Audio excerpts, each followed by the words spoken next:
After all this, you still... I still want that gas, yes. And you had better deliver. Well, welcome back, listeners. I'm joined by a returning guest, Zarif. Hi, everyone. It's good to be back on the pod. Thank you for having me, Aditya. Yeah, no, I'm really glad we were able to get you, because I felt like this would be a good space to continue on some of the topics we discussed the last time you were on. And especially with like what happened this week, I think, it will be tough. So listeners, please be advised, this could get into some sensitive areas. I think it's worth talking about them. I think it's worth hearing about them. But if you need to take a second, I'm not going to judge. Adi and I, we're going to delve into some very, I would say dark stuff and the reasons for why these happenings in the Asian American communities, these attacks that have been happening constantly, day in and day out. I've been hearing about multiple ever since COVID, and not even just COVID. There is a long history of anti-Asian racism in this country, which we're going to get into, of course. Yeah. Well, I mean, I guess let's start with the instigating event, right? Which was the shooting in Atlanta. And I mean, as soon as it was reported, I'm going to be honest, like, I didn't even have the capacity to feel like outrage or confusion or sadness like some people can these days. I think just my mind has kind of been numb probably since the Michael Brown shooting in like 2014, or even like the Aurora, Colorado shooting. Like it happens so fucking frequently these days that I'll just look at the article, I'll see the guy's face, you look at the victims, and it's like, before you, or at least, I don't know, when I was younger, I felt like I could be more angry about it. Now I'm numb in a way that worries me. What a sad state of affairs in this country. Yeah. Well, that we've become numb to that. So how about we talk about the numbing event, right? So this guy shoots up a Asian massage parlor, in his confession says that he had a sex addiction, which is why he shot up the place. And the bulk of the victims happened to be Asian, who worked at the massage parlor. And happened to all be women. Happened to all be Asian women, correct. Yes. And there were also other individuals that had their lives lost as well. Right. I believe there was an Indian male, and I think there was like another like Latino male as well. Who were clients, right? Yeah, they were clients. Yep. Yeah.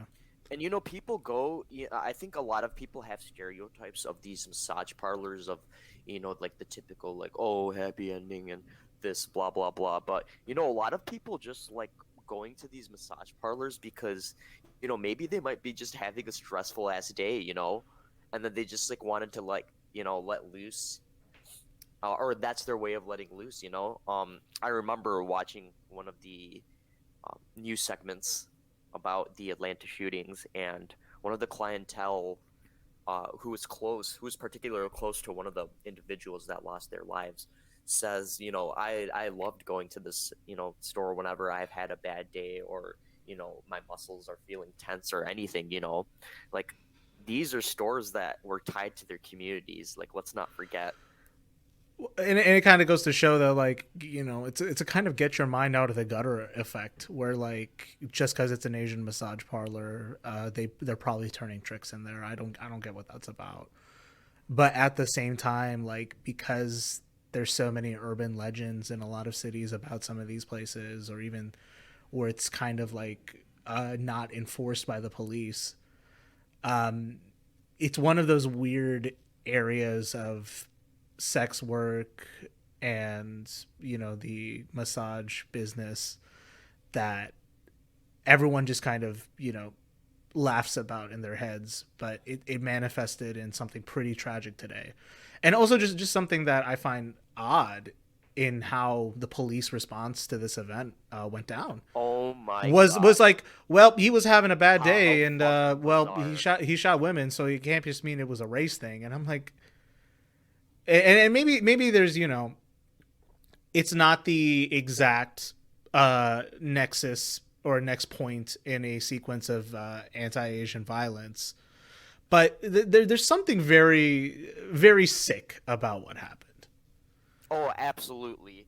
And you can't really separate the gender or the race part of this, in my opinion, like what the police officer did. Right. The angle he kind of took. I think they work very well, the stereotype against Asian women as that they're docile, they're meek, and not able to defend themselves, need someone strong to help them, and all. And I think a lot of this has to do with what we saw on Tuesday night. That's when it happened? Correct? Was it Tuesday night? I believe so. Yeah. I'm still kind of reeling. no- I don't have the details as handy in my head as I'd like. But yeah, I think really what's gotten people in an uproar about it is the fact that the police, kind of just threw their hands up and said, "Hey, it happened. What are you going to do about it?" And it's frustrating because every time there's some kind of mass shooting like this, does this qualify as a mass shooting? I'm not sure. Oh, it's a mass shooting. I don't even see like the anti-gun crowd or the pro-gun crowd talking about this anymore. Like they've just like thrown their hands up on this, and it's just turned into, well, he had a bad day. What are you going to do about it? I don't know. I cannot believe that. You get $30 who at was Taco it? Bell on a bad day. You don't Captain fucking. of the sheriff's office? Was it the sheriff's captain or something that said that? It was a That, deputy he was sheriff or having a something like bad, that. Yeah, he was having a bad day, and I heard later on, I read somewhere that like he was actually he posted anti-Asian sentiment. Well, like, the on cop social media. did. The cop did. Yeah. The shooter, I mean, there was an alleged screenshot of it, and it would have wrapped everything nicely in a bow, but according to Snopes, he didn't post that. Oh, there was something else out there by the shooter. Yeah, allegedly. That's what you're saying? Yeah, there was allegedly something out there it's by the shooter, alleged, but okay. they disproved that. Oh, okay. So like someone just like photoshopped a screenshot or something. Yeah. Oh, okay. Yeah. Damn, people doing it these days. Yeah. Well, I mean, so that's the event that prompted this episode. But Zarif, I know like last episode you were on, you said you'd been doing some research on some of these this wave of attacks. So as far as I remember you saying, it was mostly on the West Coast. Is that correct? Actually, now I would say, for my Asian friends, my Asian brothers and sisters, especially for look after your elderly anywhere in this country. But obviously, these attacks are happening in the West Coast.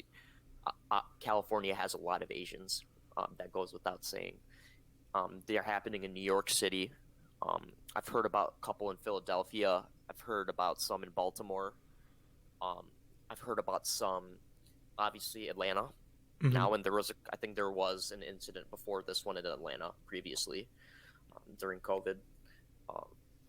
Like I could go on, and the organization AAPI Against Hate, they've estimated 2,900 plus hate crimes ever since COVID, and those are just reported. Like, think about how many there are that are unreported. Right. And I say that because we come from, Asian backgrounds, South Asian, yes, but I do think there are similarities in the way that, we also tell our, especially the immigrant generation, they tell us to like kind of, be quiet and, put our heads down and, listen and, not to make noise or take space. And I think that's why there's a lot of non-reported hate crimes. I think that number, the 2,900 plus number, is a lot higher in reality. Yeah, that's likely. And I mean, you touched on that pretty well, that like, the Asian community is a little likely to underreport some of these instances of violence. But it's one of those things that I'm not sure if we can even view this event as part of the chain of events. But because it happened, the connection's there at this point. That's how I feel about it. Mm-hmm. But you're right that like it was generally like the elderly who got attacked in these waves, often in like high high population density areas. Mm-hmm. And I think, you know, at least in the modern or this very recent context, I think you're right that COVID, or more rather how Trump, and even to, I mean, I'm going to be honest, Biden in response to Trump, Yeah, everyone, absolutely 100%. everyone Republicans engaged and in, Democrats are responsible for the xenophobia. well, yeah, it is xenophobia, it is anti-Asian sentiment, and it's, you know, to me at least, it's this last, well, it's not a last gasp, but it's, you know, a death rattle of this post-Soviet animosity that America has had, where we've kind of never really had a concrete enemy that we could otherize like the Soviets. And to me, like, you know, that's how the Bush administration dealt with the conflict in the Middle East, is, you know, try to take all these nebulous groups that are kind of not as solidified as the Soviet Union and try to apply Soviet strategies against them. And they're doing the same thing with China. They're trying to treat China like it's the new USSR when it's not exactly the same threat. They're not hostile in the same ways. Or actually, to be honest, the Soviets weren't really hostile either. There's a lot of Cold War propaganda regarding that. But China, when it comes to the COVID-19, that fucking conspiracy theory of China originating the virus and spreading it here, it runs counter to fucking everything. It runs counter to reality. Oh, because what would they gain from what would they gain from like wiping out Wuhan? And people talk about Wuhan like it was a shit show. Wuhan is a major industrial center in China. Yep. GM China is based out of there. Ford China is based out of there.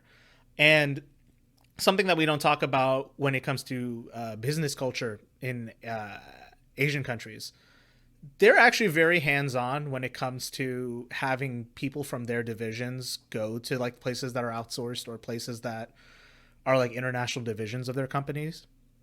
And I know that growing up in India, like Hyundai, the Korean car manufacturer, was big there, right?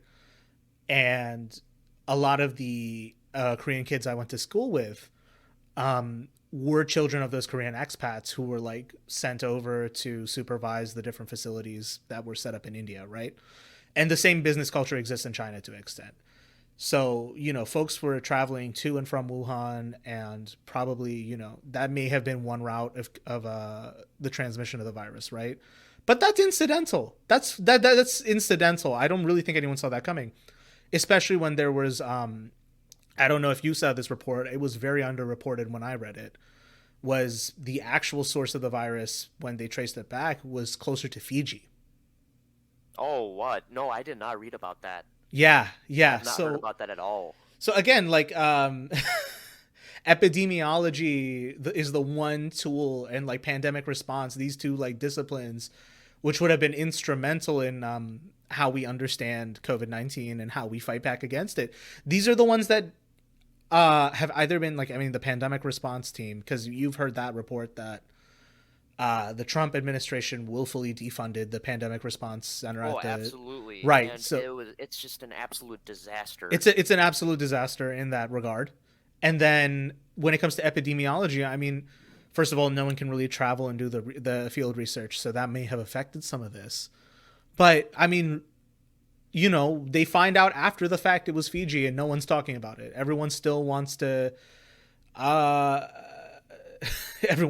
blame China for this, which what would they get? What would they get? The Chinese economy and the U.S. economy is so fucking intertwined and in such an incestuous manner.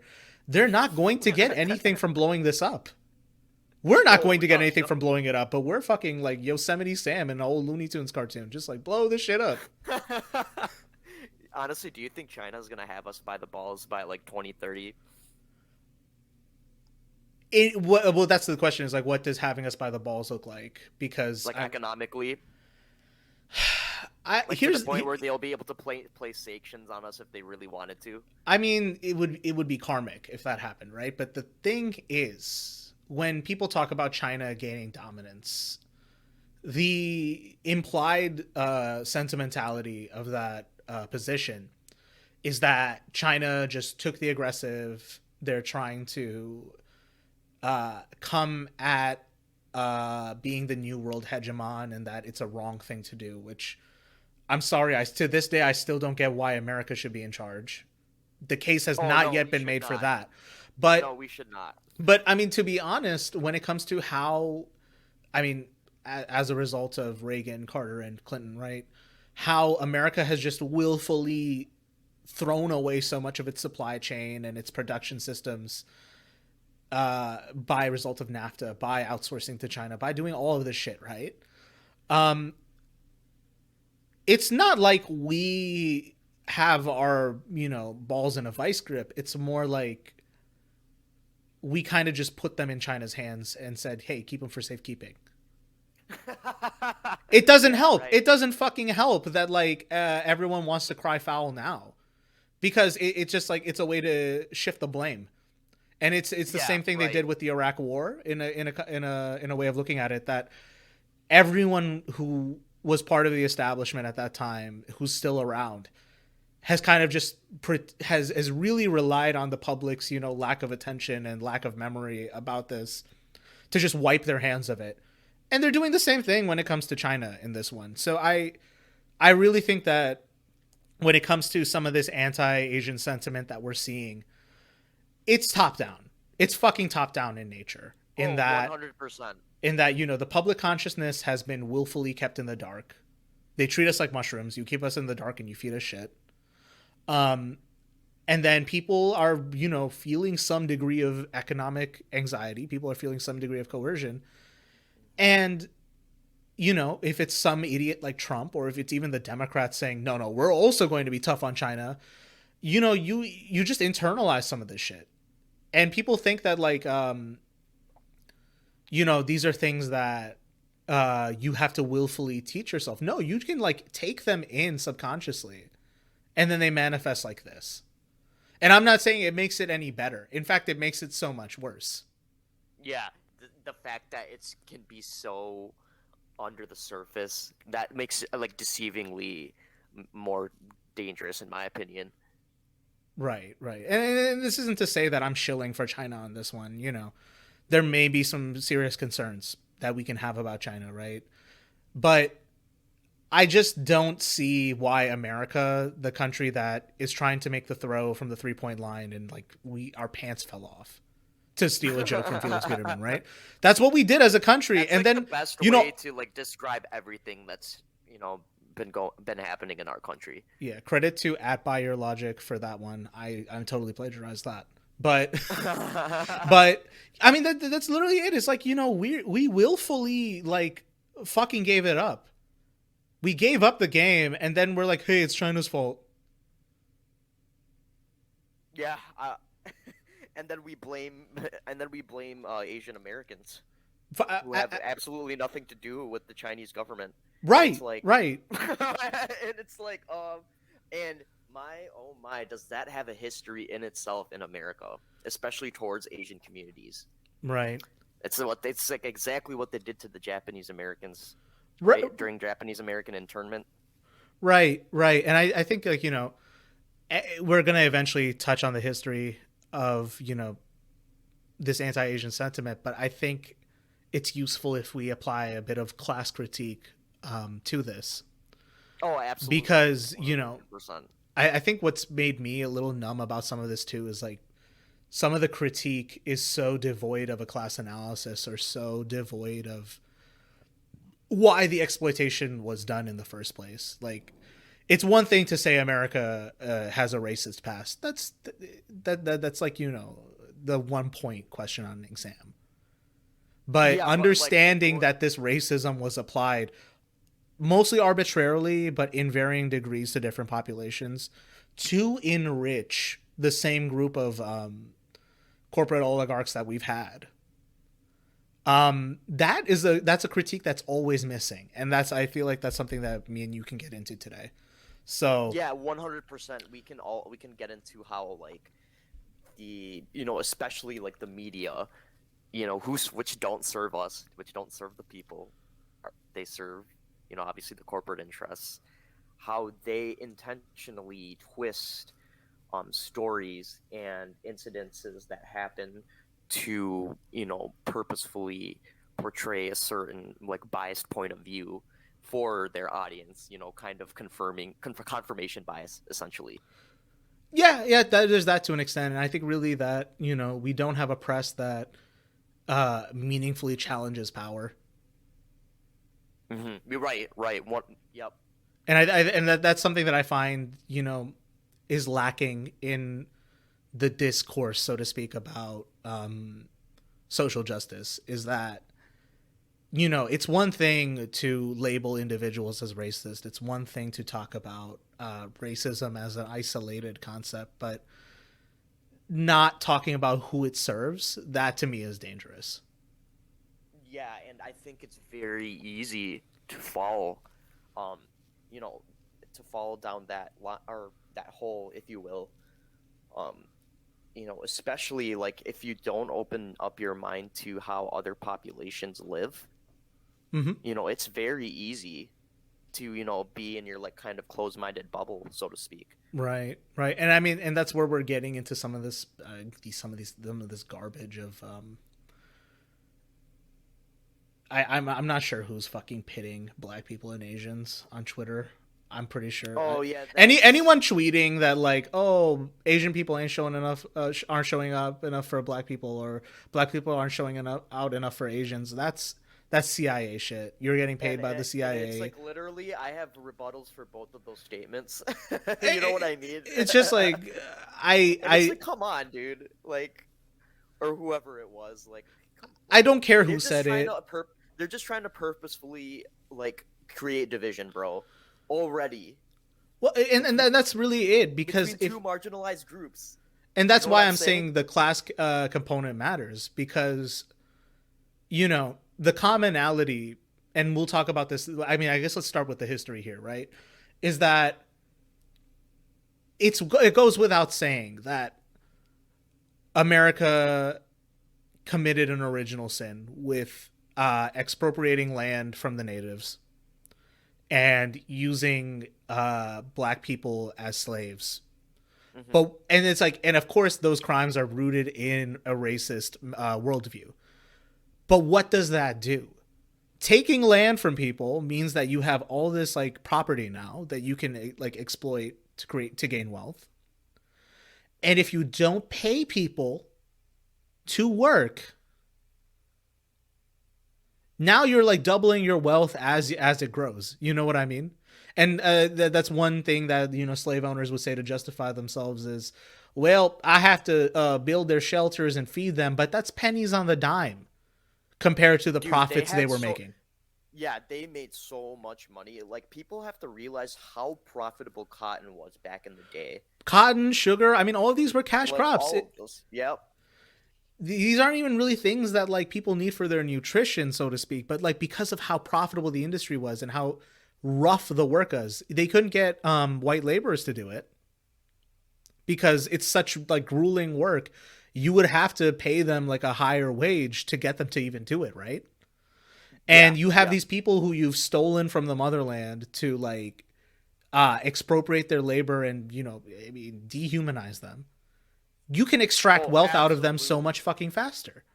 And that actually is like some of the tensions that like existed at the founding of the country, right? Is that white laborers kind of saw the writing on the wall that, well, if they can turn these people into slaves and have them work for nothing, does that mean we're next? Or conversely, does that mean people with the money who we work for can replace us with people who can't be paid or now have an incentive to pay us less? And there was solidarity, like with things like Shays Rebellion and things like Shays Rebellion, yep. Right, is that ultimately the indentured servants and the slaves, was that when they teamed up against the merchants or the merchant class? Right, and that's the thing. That's the class analysis that is missing from some of these discussions. Is that you have both of these people being exploited. Granted, they're being exploited to different degrees, but it's clear that this wealth that the merchant class is making is not just one of like, oh, capitalist business success. No, they're getting one over on people. one over on people by fooling others and one over on people by like literally enslaving people. And that's where, what unites the laborers and the slaves in this case is the fact that, well, we're not going to fucking take this agreement anymore. And that's the similar situation that the first wave of Asian immigrants found themselves in when it came to the construction of the railroads, right? Yep. Is they came over to California and the West Coast and basically could be paid pennies on the dollar for their labor, right? And this was hard labor. You're out in the fucking desert hellscape that is California. This is before San Francisco and LA and all that cool shit, right? Like, desert fucking hellscape. You are like toiling day in, day out with a fucking hammer trying to lay this fucking rail. And, these white laborers are noticing that either their wages are dropping because if you can pay the Chinese less, then they'll pay the white people less, or they're not getting hired because, again, you have this class of people that can be paid pennies on the dollar. And those are the tensions that were then exploited. And when you see a lot of this this white sentiment against Asians in those early days, when it was the violence, when it was the Exclusion Acts, these were encouraged, so to speak, by the powers that be. And I don't mean that in a conspiratorial sense, but I mean this in the sense of, the railroad industry has no incentive to pay its workers fairly under capitalism or under whatever system you want to call what that was back in the day, right? It was profit, and you can make more profits by getting one over on people, which is not paying them and saying they don't deserve the money.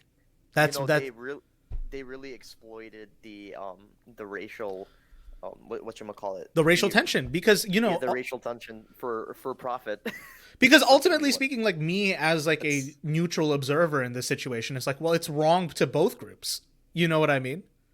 Yeah, 100%. Yep. Because the white workers were also, were also getting not their fair share. Right. Like, it's one thing to say they're racist, and that's not deniable. That's fucking true that they were having these prejudiced opinions against these Asian people too, but they weren't exactly getting a better deal either. And that's the difference between, some of these academic discussions pertaining to race that kids have in college these days compared to like a hard read of what's going on, is no one is getting a good deal but the people pulling one over on the people they're exploiting. Yep, 100%. And then that's a very small group of people, guys. Again, when Bernie's talking about the 1%, this is not like this is not innuendo. This is not a metaphor. It is the reality that the people who hold capital, the people who hold the wealth in this society, is that 1%. And at the time, possibly even today, I would argue that these racial tensions are exploited to prevent people from realizing that the wool is being pulled over their eyes. Because they didn't want workers to unionize. They didn't want workers. So, you do all this shit. And then you get the Exclusionary Acts. So there was like a ban on immigration. Is that correct? I think that was part of it. Chinese. Yeah, so I think it was like 1882 Chinese Exclusion Act. It was the first time that America banned a group of people based on race and based on their class. So Chinese laborers. Right. And I also wasn't part, I don't know if it was part of the law or if it was part of the custom, but a lot of jobs prevented Asian men from taking up certain kinds of employments, often what was considered a man's job, like working on the railroad, right? Yeah. So, and often had to take up jobs, as laundromats, as restaurant workers. And that's where we get some of those stereotypes that persist today of Asian men lacking masculine features in some regard. Yeah, and the whole model minority. That all ties into the model Right, minority because myth. they, And they're not competing with the white men. They're, they're doing their own thing. And that's also, or I think we can also get into the sexualization of Asian women in America, right?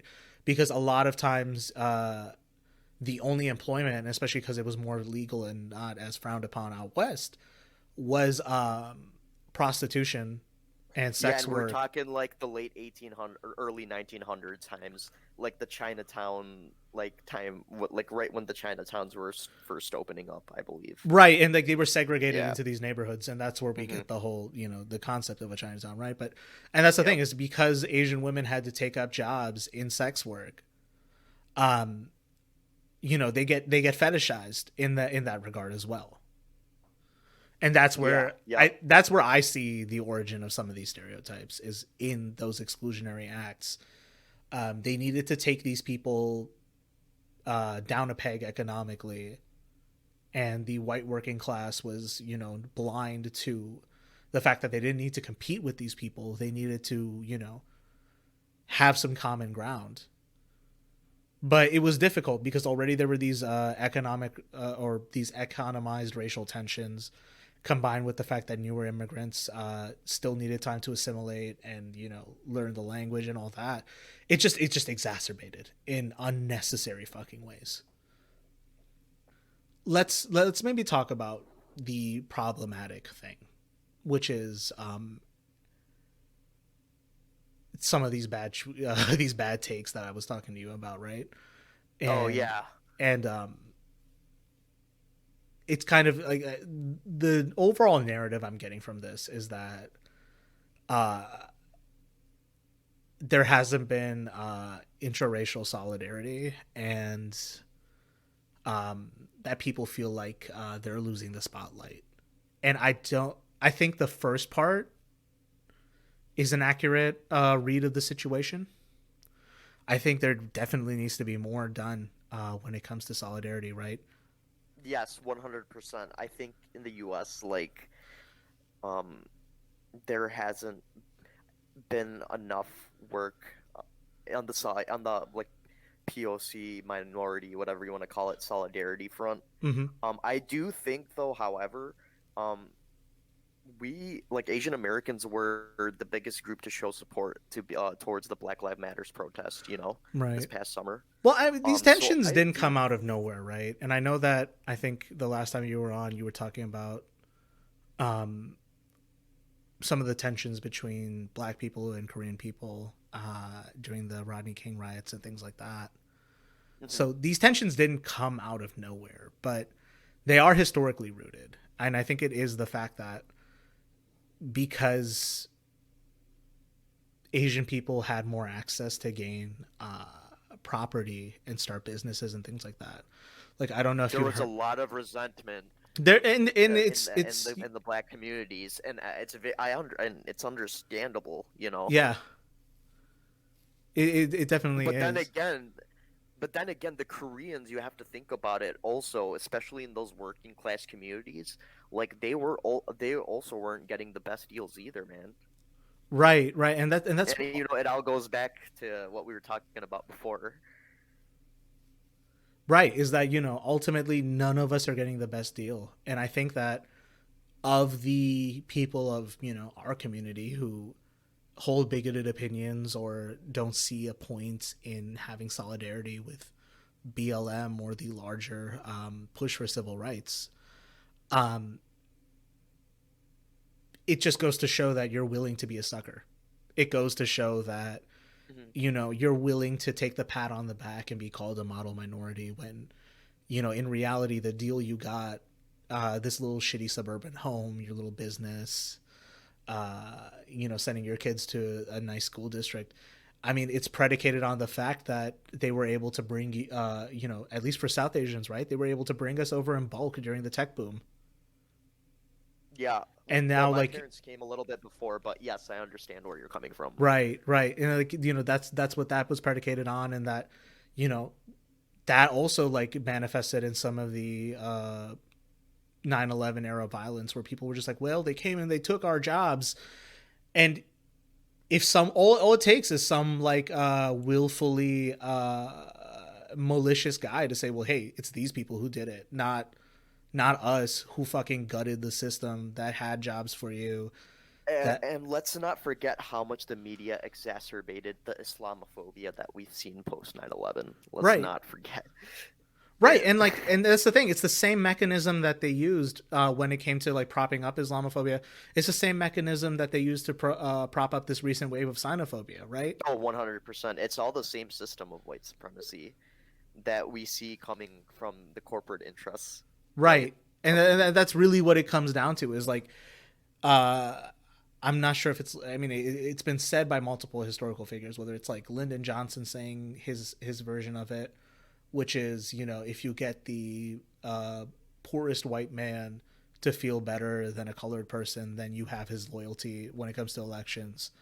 Or conversely, I think it was like John C. Calhoun and Henry Clay who said shit like, this whole system of slavery is predicated on making sure that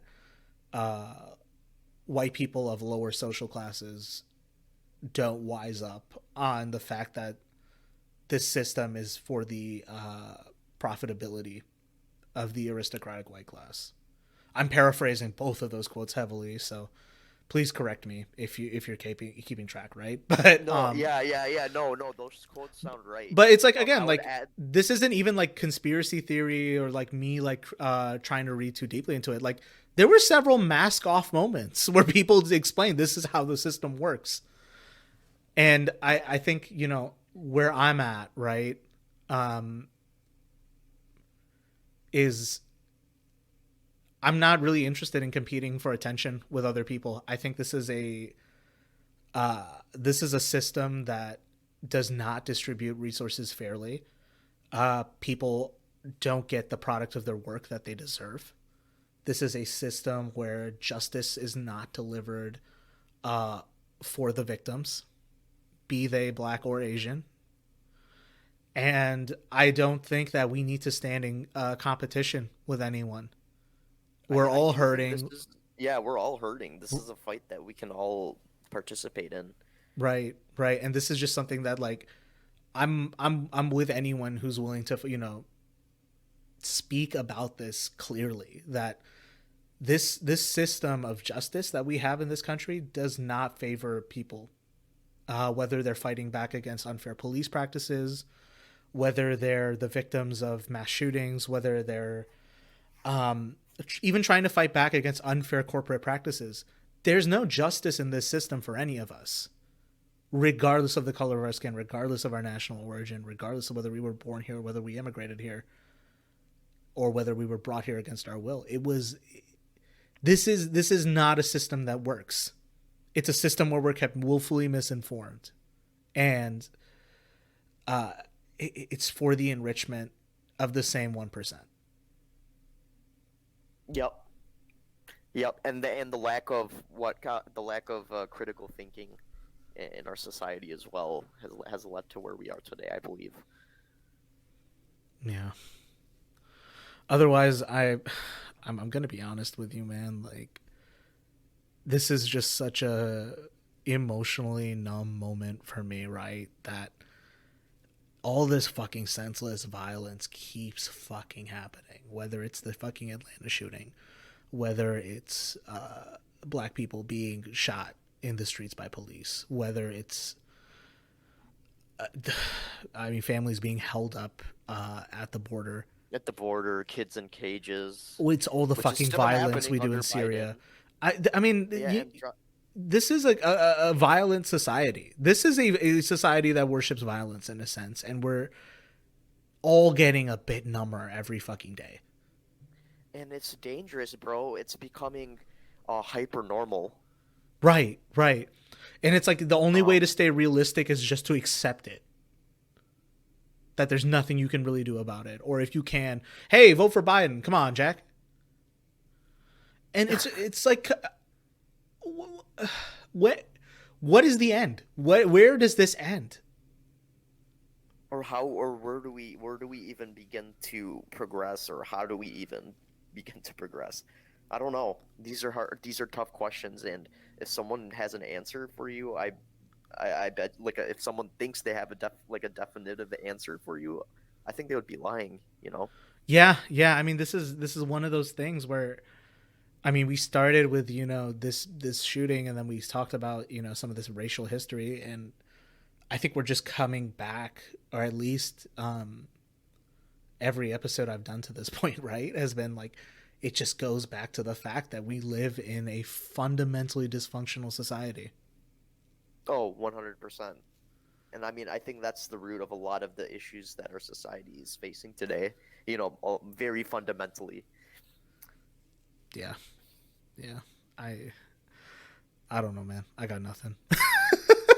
Yeah, it is, bro. I mean, I've, there's this famous quote from this French movie that I really enjoy. It's called La Haine.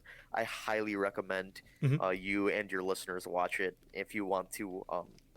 It's a movie about life in the French banlieue, which is pretty much what they say is like their version of like the French like inner city, except they call them suburbs. Over there, it's Yeah, pretty much banlieue it's does where. translate directly to suburb. Oh yeah, yeah. So it's pretty much where their Arab and their Black and Arab population majority live in these banlieues, and it's a movie about like just their day to day. The three friends. There's a white guy, an Arab guy, and a black guy, and like their day to day like lives in the banlieues, and just how often they encounter the police, bro. It's crazy. It is a big problem in France too. On top of it being a big problem in the U.S. Um, it's crazy, bro. I highly recommend everyone watch the movie. But there's a quote in the movie where it's like a society on the way down. Hold up, let me look it up. It was a really good quote. It was it's a society on its way down, and as it falls, it keeps telling itself, "So far, so good. So far, so good. It's not how you fall that matters. It's how you land." Or Yeah, I think that's prescient. I think that's a very accurate descriptor of the moment we're in. and And that movie came out in the '90s, by the in the way. 90s. I mean, Yeah, that's where a lot of this got solidified, right? I mean, that's when we had the Clinton crime bills and the fucking the real escalation of the police state as a concept, and I mean, that's the golden age, so to speak, of neoliberal capitalism and what they call the end of history. So why do people look back at the '90s like a time of with a wave of and like an aura of nostalgia? Like, have you noticed that too? I think, and that's funny because like I was born in the 90s, so like that's when my life began, is when Yeah, and same here. it's when, like, again, so there was this guy Francis Fukuyama. I fucking don't know what he does to this day, right? But he has that famous adage where it's this is the end of history. And I think it was into the context of, the United States is now the global hegemon. The Soviet Union has been destroyed. The U.S. financial market is fucking booming, and it's only growing and growing and growing. And I think, if you were as out of touch then as you are now, in the context of being the global elites, right? You would think that this is the end of history. You would think that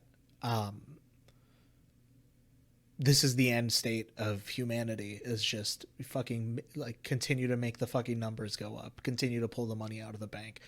And we've gone through like how many mini and major recessions since then? How Oh, much our fucking age group especially. how much fucking ecological damage we fucking seen, how many major fucking catastrophes. Uh, uh And it's only happening more and more, and it's like, what do you even do? yeah, I think I was having this very recent realization, right, of when people talk about apocalypse or they talk about climate apocalypse, they talk about it like it's something that's going to happen and that it has that Mad Max aesthetic and all the Fallout shit, right? But I think The Fallout shit. in a way that if you want Fukuyama to be right, I would say we're in the apocalypse now. We live in an Yeah. increasingly atomized society. People are so fucking alienated. Loneliness is a fucking epidemic, and it can affect literally anyone. People are working more for less. And, you know, these kind of resentment based crimes, or this kind of just dysfunctional fucking violence, whether it's the Christchurch shooter in New Zealand, or the fucking Aurora, Colorado guy, or this new fucker in Atlanta. The dysfunction is here. We don't have to wait for Mad Max to accept that we're in an apocalyptic time. I personally think we're in it now. And this is the time to rebuild. This is not the time to worry about the future. This is the time to rebuild. That's my look at this. And that sounds radical. That sounds fucking crazy. And I have no way to go about this. I'm just one guy with a shitty little podcast with 40 followers, right? But I think it's something that is worth discussing. It's something worth considering, that none of this is worth the paper it's printed on. Yeah, that's a really good way of putting it. Yeah, that's a really good way of putting it. It's senseless, and it's a sign of society's dysfunction, and right. And I think, you know, like, sign of an unhealthy society, you know. Yeah, and I think, you know, the stupid way I have to look at this is, I'm not even sure, like, I even want to say it, but it's like, how do we get people to, like, get out of their own heads and, like, actually interact with people, interact with the fucking world around them, especially when they are coerced economically, especially when, you know, they work these long hours and have all these things. Because, like, how do you tell someone who, you know, works 12 hours a day and is, like, up to the neck with bills, hey, go out and vote, man? Like, how do you even convince them to care? Yeah, I mean, it's really, I mean, and the system does that purposefully too. Yeah, it's just, you know, it's all done purposefully. Yeah, I don't think that the monsters of our time are coming in the future. I think they're here now. I think, you know, this is antithetical to the human condition. I think that, like I said, you know, last episode about Capybara Mindset, I think solidarity is really the only way we're going to get through this. And whether it's, you know, stopping this wave of anti-Asian violence, or whether it's building a more equitable society, or whether it's, you know, turning back the tide on ecological damage, it has to happen hand in hand. And if all we can do is at least talk, let's at least talk as friends. And I'm glad I got to do that with you, man. yeah. Thank you for having me. No, that's I really hope that, you know, I feel like there's a lot of false, you know, propaganda, if you will, about Americans and American cultures, about how, you know, we're all united in our Americanness. But I really hope that in the future that's just more than propaganda, and that actually becomes like a cultural backbone, right? Like, society. Let's not talk about the melting pot as just, you know, numbers on a table. Let's actually talk about the melting pot as, you know, the way people, what's actually going on. Yeah. Like, you know, people talk about it like it exists. What if it actually did? I think that would be cool. You know what I mean? If, you know, I don't, the melting pot phenomenon, it's accurate because it kind of, you know, it reinforces the American custom of assimilation, and how, you know, you kind of have to, like, right, you know, you're blending in all the parts that make you different with other cultures and other people, and the parts that make them different, and you're just blending them all together. Right? Yeah. Is that what you get from the melting pot? I mean, that's, you know, the vision they sold us as kids, right? Is that, yeah, you get to look different. You get to, you know, stink up the place with your Indian food at the lunch hall, but no one talks smack about you for it. I guess that's what they, you know what I mean? That's what I thought it was. Bro. But, you know, I think the reality is, you know, when especially cultural liberals point to the melting pot, it's not a concept that exists yet. Because I don't think we have a universally defined American culture. I don't think that even if it existed, it has accommodations for everyone. And there's some hard questions that have to be answered for that kind of thing to happen. And that takes generations of work. Tough conversation. Yeah. And it's not going to take a night or a day to, uncover It these takes realities. generations. It takes Yeah, generations, and it's one it of those takes. things that there, like I said, that there's tensions. I guess the best we can do, at least for now, is like to mitigate those tensions somewhat with class solidarity. 100%. I mean, because that's that's where I feel like a lot of common ground can be found within the populace. Right, right. And I that's what I'm saying is, when you really take a class analysis to things, more unites us than separates us. Yeah, 100%. And if we look at this at a further Marxist analysis, there's only two classes: Yep. the ruling class and the working class. There is no middle class or lower middle, upper middle, all that bullshit. Nope. Nope. And I mean, I guess that's the immediate solution for now. Class consciousness, try to build it, and just being Hmm. there for people. I think that's really all we got right now. Yeah, Yeah. I guess that's our time, man. yeah. I don't got anything else I, to I say. really I really don't got anything else aside from um, it's really a painful moment. It's a confusing moment, and it's one that a lot of people, I mean myself included, right, is we jumped up to talk about it, but with very little solutions. And I think it's one of those things that you have to commit to humanity as a whole. You don't have to. It's not committing to action. It's committing to act for people. That's how I look at this. And can you further expand on how, you know, us or your listeners could do that and apply that to their lives and to their daily lives? It's rough, right? Because I'm still learning too. Um, Yeah, yeah, and I figured, yeah, I'm. I mean, really, be in touch with people in your life.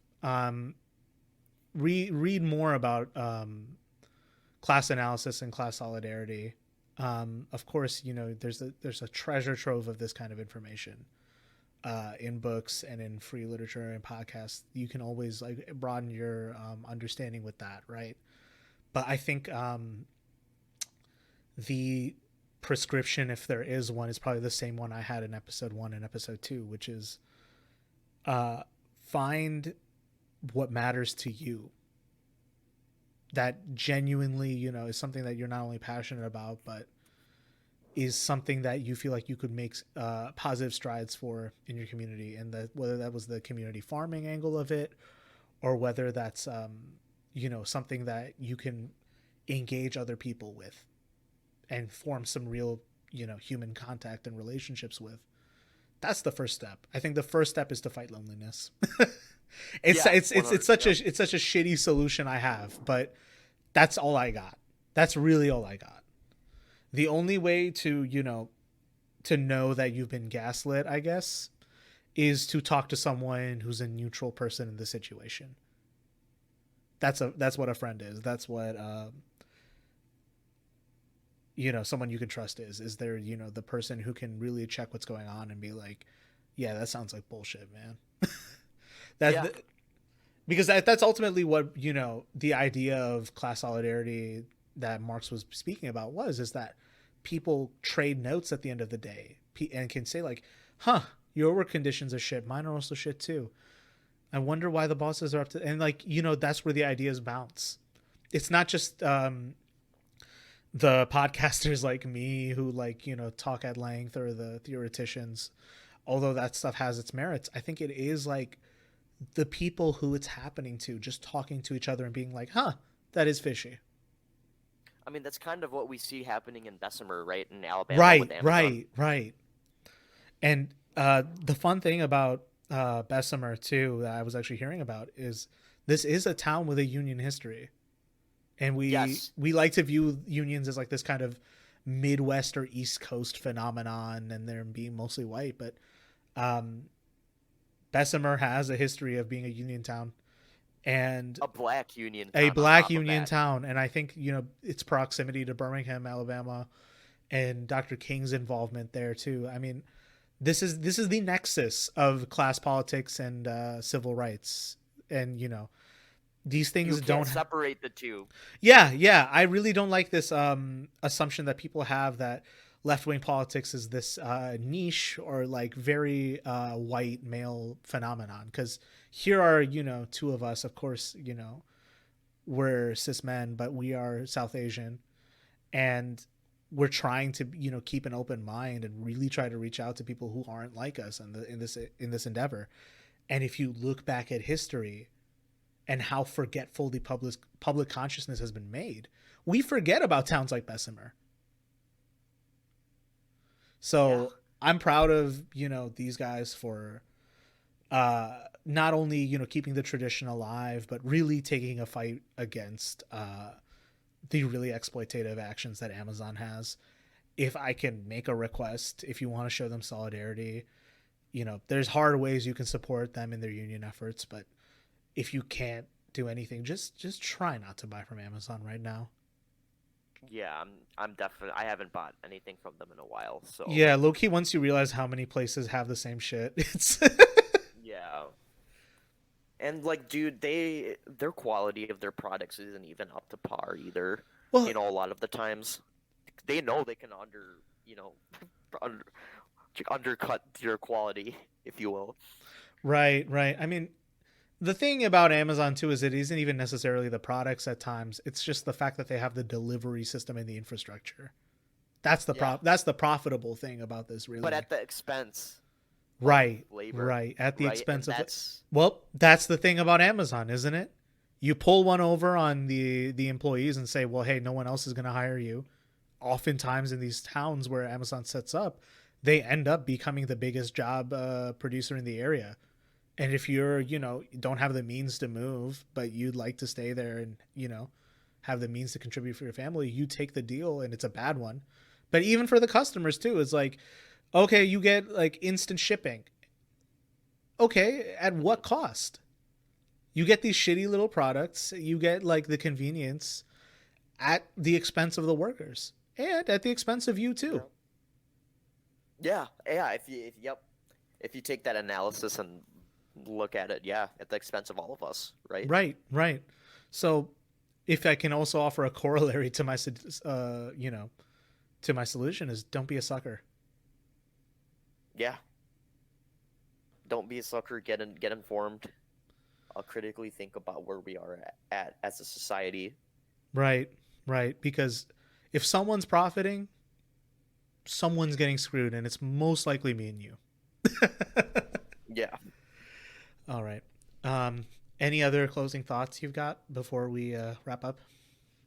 No, I would just like to say once again, thank you so much for having me on the podcast, Adi. It's always a wonderful time talking with you and, you know, picking your brain about where we're at with society and, you know, all whatever it is else that we're thinking about at this current moment in time. No, it's always good to talk to you, bud. Same, man. Same. Well, if you'd like to support the show, give us a follow on Twitter at @podgreenhouse or follow us on Facebook. The biggest thing you can do to support the show right now is give us 5 stars on Apple Podcasts. Not sure what that does, but it boosts up the algorithm. The algo. The algo. But really, I'd like to engage the audience and ask for some feedback. I'm really happy with how varied our listenership has been. I'm surprised that I have what little following I do have. But I'd like to see, you know, in this kind of bloated podcast marketplace, what you'd like to hear from me, or if you like what we're doing. You can email us at greenhousegaslightingpod@gmail.com or DM us on any of the social media apps, and also talk about potential topics you'd like for us to get into. So yeah, with that, I'm going to sign off. Take care, Zarif. Take care, guys. All right. Yep. Take care, Green. Take care, Pod. Take care, listeners.